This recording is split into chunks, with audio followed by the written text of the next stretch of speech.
या न्यूज बुलेटिनचे सहप्रायोजक आहेत गोकुळ. निवडणूक आली की आमदार सतेज पाटील विविध टॅगलाईन काढून प्रसिद्धी मिळवण्याचा प्रयत्न करतात. मात्र नुसत्या टॅगलाईनने कोल्हापूरचा विकास होणार नाही. कोल्हापूरच्या सर्वांगीण विकासासाठी महायुतीत सक्षम असल्याचं ठाम प्रतिपादन राज्य नियोजन मंडळाचे कार्यकारी अध्यक्ष आमदार राजेश क्षीरसागर यांनी केले. शिवालय शिवसेना जिल्हा मध्यवर्ती कार्यालयात आयोजित पत्रकार परिषदेत ते बोलत होते. आमदार क्षीरसागर म्हणाले की सतेज पाटील यांनी 2005 पासून सत्तेत असल्याचं कबूल केलं आहे. मात्र स्वतःच्या अपयशाचे खापर इतरांवर फोडले जात आहे. गेल्या 6 वर्षात आमदार नसतानाही कोट्यवधींचा निधी कोल्हापूरसाठी आणला. पूर नियंत्रण प्रकल्प, कन्व्हेन्शन सेंटर, सर्किट बेंच, हे अंबाबाई तीर्थक्षेत्र विकास आराखडा, IT पार्क मंजुरी, अमृत 2.0 अंतर्गत मलनिस्सारण प्रकल्प, 100 कोटींचे रस्ते अशी अनेक कामे मार्गी लागली आहेत.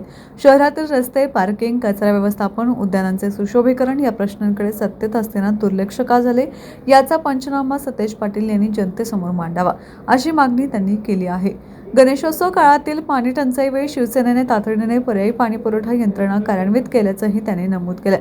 महापालिका व KMT मधील कंत्राटी कर्मचाऱ्यांना सेवेत कायम करण्याचे काम माहिती सरकारनं केलंय. संगीतसूर्य केशवराव भोसले नाट्यगृहाच्या दुर्घटनेनंतर उपमुख्यमंत्री एकनाथ शिंदे यांनी तातडीने निधी मंजूर केला असून काम 31 मार्चपर्यंत पूर्ण होईल असा टोलाही त्यांनी लगावलाय. 15 जानेवारी महायुतीचा भगवादारी ही टॅगलाईन जनतेनंच ठरवली असून मुख्यमंत्री देवेंद्र फडणवीस, उपमुख्यमंत्री एकनाथ शिंदे व अजितदादा पवार यांच्या नेतृत्वाखालील महायुती सरकार विकासाच्या विजनने काम करत असल्याचं त्यांनी सांगितलं.